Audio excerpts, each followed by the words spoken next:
C'est avec un sentiment de fierté, la fierté d'avoir pu tenir, d'avoir maintenu dans la durée l'événement. Et ce n'était pas du tout évident. La première édition, nous étions ensemble. Ça a été un parcours de combattant. Alors aujourd'hui, nous lançons la troisième édition. C'est un défi. Le défi, il est permanent.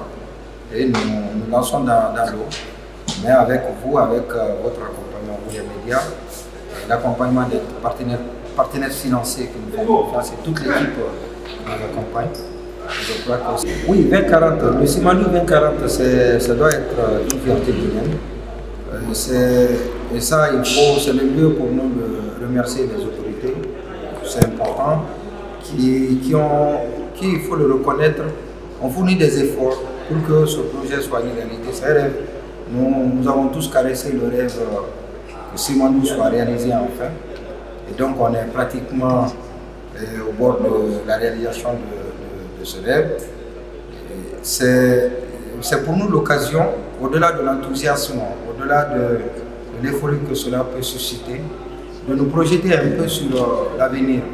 Parce que ça ne sera pas de l'argent sur un plateau d'or. Il faut travailler pour accompagner le projet, pour bien évidemment que le projet profite aux Guinéens.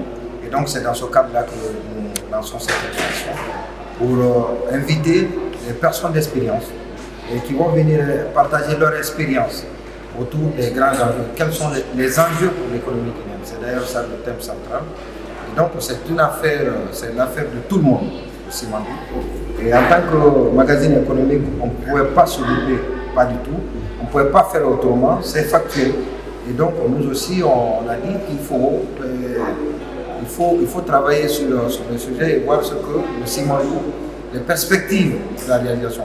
Et parce que Simalou est une chose, c'est un projet intégré, c'est vrai, mais il ne faut pas que ce projet ressemble à d'autres projets miniers que nous avons connus.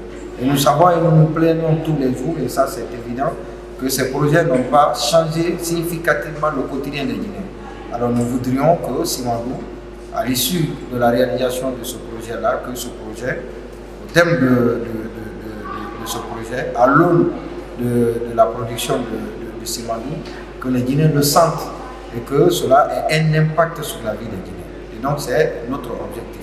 Et je crois que c'est l'objectif de tout le monde. Alors, tenir compte, c'est notre travail, on ne peut pas se fatiguer de faire des propositions. On doit continuer de faire des propositions. Et c'est vrai qu'à l'issue le premier forum, la première édition, on a fait un rapport qu'on a partagé aux autorités. Quitte aux autorités de prendre en compte ou pas, en tout cas c'est une proposition. Et les propositions ne sont pas faites obligatoirement d'être prises en compte. Vous faites des propositions, vous faites des réflexions, vous faites des propositions aux autorités, quitte aux autorités de prendre ou de ne pas prendre. Maintenant, cette année, on va faire la même chose. Mais les prix sont totalement différents, n'ont rien à voir avec les autorités. Les prix, c'est nous qui les avons institués en vue de créer l'émulation au sein de l'environnement économique dans notre pays. Et parce qu'il faut que les gens sachent ce qu'ils font. Il faut savoir les encourager. Il faut savoir leur dire apprécier leur travail. Et donc c'est ce qui manque en quelque sorte de notre point de vue. C'est ce qui a manqué. Parce que ce n'est pas venir donner un prix à quelqu'un, après il se demande qu'est-ce que j'ai fait. Et généralement c'est à ça on est habitué dans notre pays. C'est-à-dire qu'on vous donne un prix, on dit vous êtes primé, vous avez tel prix. Non, nous ne le faisons pas comme ça. On recueille toutes les informations techniques, toutes les informations sur la vie de l'entreprise, sur le fonctionnement de l'entreprise, suivant les critères que nous avons définis.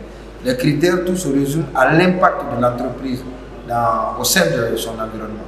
Donc ces informations sont recueillies et sont mises à la disposition d'un jury composé de personnalités à moralité insoupçonnée, très compétents. Donc un jury composé de personnes très compétentes, des cadres qui ont fait leur preuve dans l'administration, dans différents domaines. Et ce sont ces membres du jury-là qui nous disent, oui, tel acteur est méritant, tel acteur il faut le primer, tel autre acteur non, il ne faut pas le primer, il faut l'encourager. Et donc c'est justement à l'issue de ça que les prix sont décernés. Donc ce n'est pas tiré par les cheveux, non pas du tout. Nous, il y a des prix. L'année passée, Guinée News n'était pas informé qu'il devait avoir un prix. Et donc c'est dans la salle que Guinée News a découvert, TAM a découvert qu'il a un prix. Et c'est comme ça pour tous les autres prix. Il n'y a aucune arrière-pensée derrière. Ce n'est pas pour aller arnaquer, prendre de l'argent à quelqu'un pour lui dire oui, donnez-nous l'argent, on va vous donner des prix. Et sinon, croyez-moi que nous avons eu des propositions. J'ai eu des propositions, des personnes, des acteurs qui nous disent donnez-nous des prix, nous allons faire ça pour vous. Et parce qu'ils se disent que notre événement est un événement qui se détache un peu du lot et qui est important et dont le prix peut leur servir quelque chose. Mais on leur a dit que malheureusement, même si nous voulons, organisateurs, mais on ne peut pas. Et parce que c'est un jury qui donne. Et le jury tient à, comme on appelle, à son image.